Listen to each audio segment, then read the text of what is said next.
tudo bem? Meu nome é Isabela Napoli. Eu sou uma das sócias fundadoras do escritório, responsável hoje aqui pelo Núcleo de Direito de Família.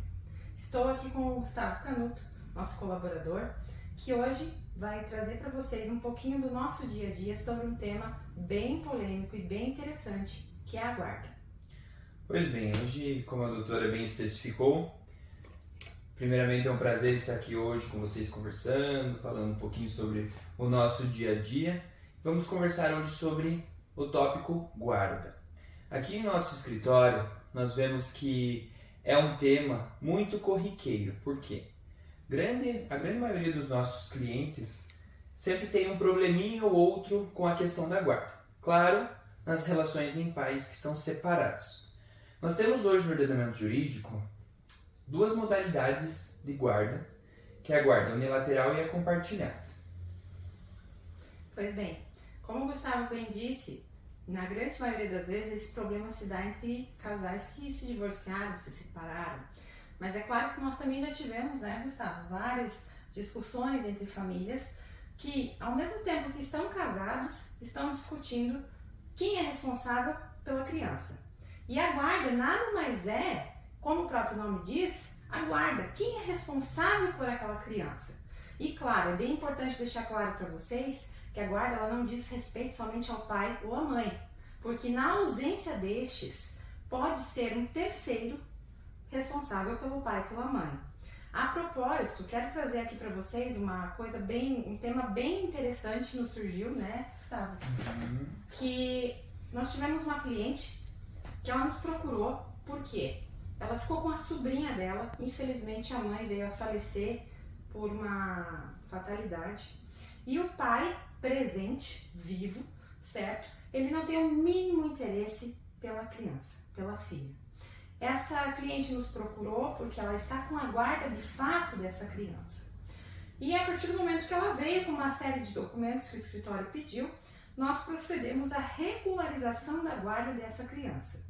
Claro que hoje nós vamos nos concentrar em explicar para vocês os tipos de guarda. Como bem disse o Gustavo, nós temos dois grandes tipos de guarda, que é a guarda compartilhada ou unilateral. Nós veremos em outros tópicos, em outras sessões, alguns outros tipos de guarda, por exemplo, a alternada, tá? Mas para facilitar o entendimento de vocês, hoje nós vamos nos focar somente na guarda compartilhada e unilateral e vamos nos concentrar apenas no pai e na mãe.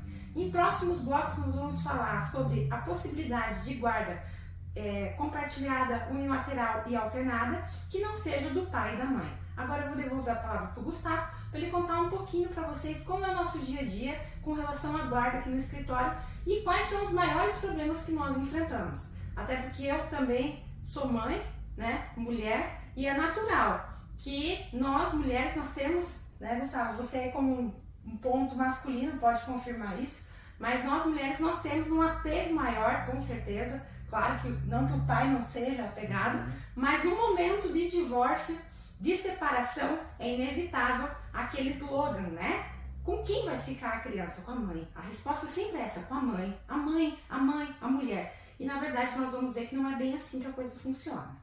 Exatamente.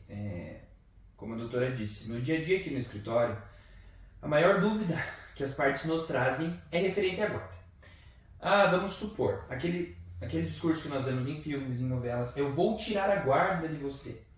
Na verdade é assim, gente, é bom a gente desmistificar esse sentido de que eu vou roubar a criança de você ou não.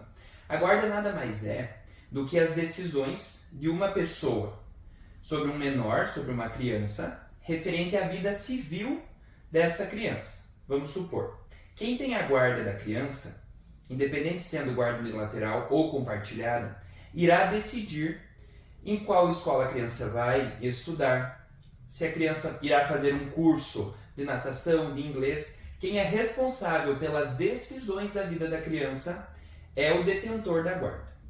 Então, como a gente estava conversando, esses dois núcleos grandes de guarda no ordenamento jurídico brasileiro hoje, guarda compartilhada e unilateral, é unicamente referente à decisão da vida civil da criança.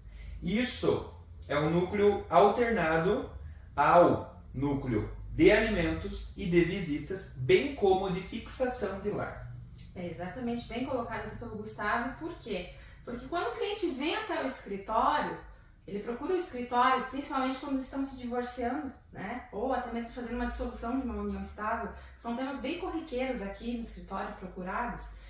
Ele sempre fala assim: doutora, eu quero me divorciar. E aí eu devolvo a pergunta, eu falo assim: mas você quer se divorciar ou você quer resolver tudo? Por quê? Porque por trás de um divórcio, por trás de uma dissolução de união estável, quando nós temos filhos, quando nós temos bens, nós temos micro-ordenamentos. Nós temos o divórcio, que também é um tópico que nós vamos falar em outras sessões, que diz respeito à dissolução da relação entre aquele casal, certo? E nós temos aí os micro-ordenamentos. E a guarda é um dos pontos. Não é porque, por exemplo, a mãe ficou com a guarda que obrigatoriamente ela terá, por exemplo, automaticamente direito a uma pensão, né? Isso também é uma coisa bem corriqueira aqui no escritório. A mulher chega, e por que eu falo tanto da mulher? Pela minha identidade, não que o pai, nós temos vários clientes homens, né, Gustavo? Que inclusive exercem a guarda unilateral da criança, para desmistificar isso que só a mulher tem a guarda, né? Mas nós temos vários clientes mulheres que no primeiro atendimento elas falam assim: doutora, eu quero a guarda para mim, eu quero tirar a guarda dele. E eu quero tirar a guarda dele e eu quero os alimentos para o meu filho numa pensão de tanto, né? 30%, isso é um assunto que a gente vai tratar em outro bloco, mas é como o Gustavo colocou, a guarda é a responsabilidade sobre a vida civil daquele menor, daquela criança, daquele adolescente.